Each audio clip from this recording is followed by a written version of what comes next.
Bonjour à tous et à toutes. Good morning, everyone. Au nom du Père et du Fils et du Saint-Esprit. Amen. Que la grâce et la joie et la paix de Jésus-Christ, notre Seigneur, soient toujours avec vous et avec votre esprit.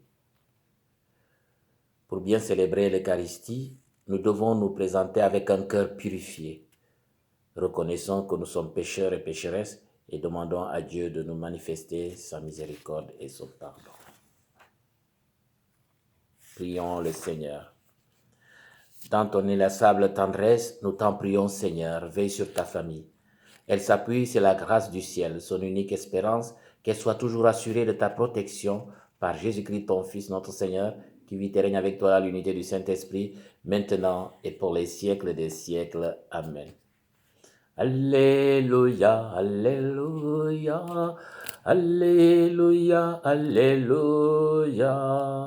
Venez à ma suite, dit le Seigneur, je vous ferai pécheurs d'hommes et de femmes. Alléluia. Alléluia, Alléluia, Alléluia, Alléluia. Le Seigneur soit avec vous et avec votre esprit. Évangile de Jésus-Christ selon Saint Luc. Gloire à toi, Seigneur. En ce temps-là, la foule se pressait autour de Jésus pour écouter la parole de Dieu, tandis qu'il se tenait au bord du lac de Génézareth. Il vit deux barques qui se trouvaient au bord du lac. Les pêcheurs en étaient descendus et lavaient leurs filets. Jésus monta dans une des barques qui appartenait à Simon et lui demanda de s'écarter un peu du rivage. Puis il s'assit de la barque et il enseignait les foules. Quand il eut fini de parler, il dit à Simon, « Avance au large et jetez vos filets pour la pêche. » Simon lui répondit, « Maître, nous avons peiné toute la nuit sans rien prendre, mais sur ta parole, je vais jeter les filets. » Et l'ayant fait, ils capturèrent une telle quantité de poissons que leurs filets allaient se déchirer. Ils firent signe à leurs compagnons de l'autre barque pour venir les aider. Ceux-ci vinrent et remplirent les deux barques à tel point qu'elles s'enfonçaient. À cette vue, Simon-Pierre tomba à genoux de Jésus en disant, « Éloigne-toi de moi, Seigneur, car je suis un homme pécheur. » En effet, un grand effroi l'avait saisi, lui tout et tout ce qui était avec lui, devant la quantité de poissons qu'ils avaient pêchés. De même, Jacques et Jean, fils de Zébédée, les associés de Simon. Jésus dit à Simon, « Sois sans crainte, désormais ce sont des hommes et des femmes que tu prendras. » Alors ils ramenaient les barques au rivage et laissant tout, ils le suivirent. Acclamons la parole de Dieu. Louange à toi, Seigneur Jésus. Chers frères et sœurs en Jésus-Christ, qui enverrai-je? Qui sera mon messager?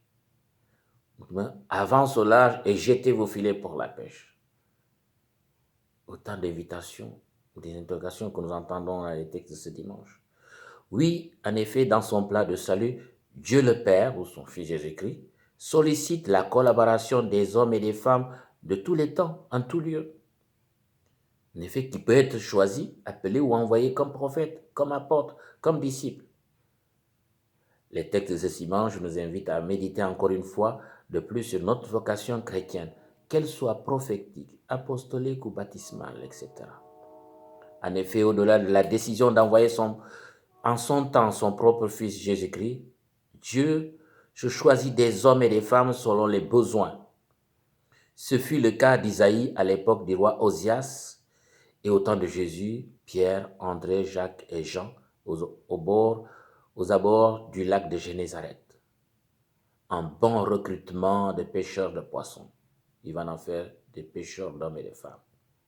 Quant à Paul, il sera le dernier appelé de la gang d'apôtres sur le chemin de Damas. Oui, Dieu choisit ses collaborateurs et précise leur mission après l'épreuve de sa présence ou de son action concrète face à ceux et celles qu'il a choisis. Tout comme Jérémie, Dieu vient de solliciter Isaïe comme prophète pour son peuple en le purifiant les lèvres, en lui faisant voir toute sa splendeur divine. Il en est effrayé.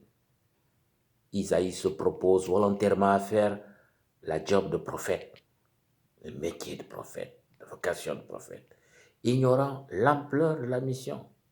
Il ne sait pas que ça va être terrible. Il reconnaît cependant sa petitesse et son indignité à accomplir une telle mission. son mérite et son envie et sa disponibilité. Me voici, je viens.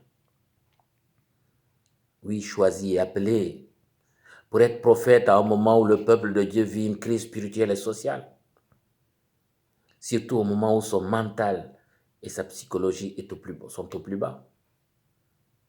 Il choisit Isaïe.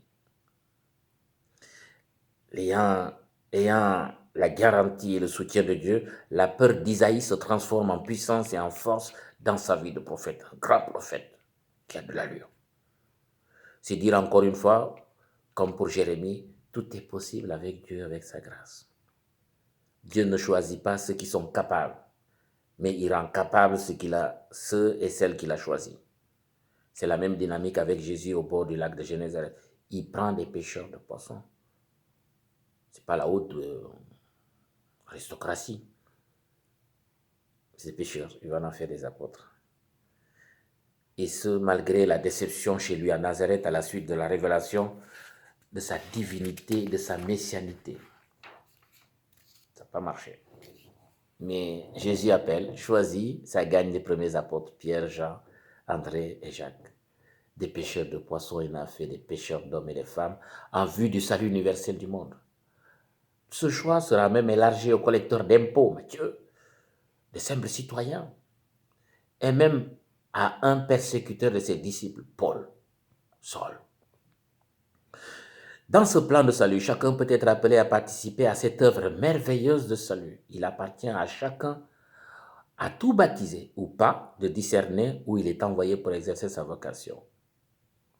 La moisson est abondante et les ouvriers sont bonheureux et divers. Sommes-nous toujours disponibles pour notre rôle dans l'Église, dans notre monde, dans notre paroisse, dans notre famille? Beaucoup de questions qui méritent des réponses personnelles et communautaires. Une réponse qui implique notre sincérité de foi pour assumer notre part de responsabilité. Il ne s'agit pas d'être choisi ou appelé avec le titre qu'on nous donne, mais il s'agit d'être en mission, en ouvrage, aller au large, en eau profonde, d'où qu'il n'a tout.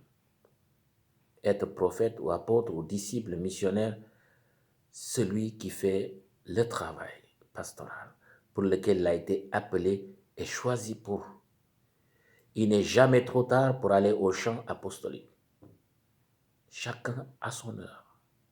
Paul a été le dernier apôtre choisi après la mort et la résurrection du Christ. Il se considère comme un avorton, le plus petit des apôtres, lui l'ancien persécuteur des disciples de Christ.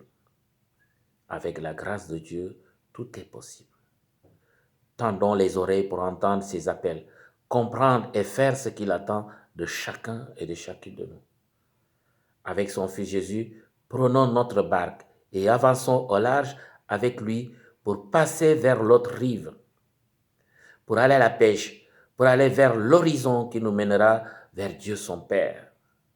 Laissons-nous guider par son Esprit Saint, qui est le moteur de la mission évangélique. Prions le Seigneur d'apaiser nos craintes et d'augmenter notre foi, notre confiance à lui, parce que c'est lui qui nous envoie, qui nous donne de savoir mettre nos pas dans les siens, dans les tiens, et d'aller vers les hommes et les femmes de ce temps pour leur annoncer la bonne nouvelle du salut universel. Bon dimanche. Que Dieu Tout-Puissant, Père, Fils et Saint-Esprit vous bénissent. Au nom du Père et du Fils et du Saint-Esprit. Amen. Allez dans la paix.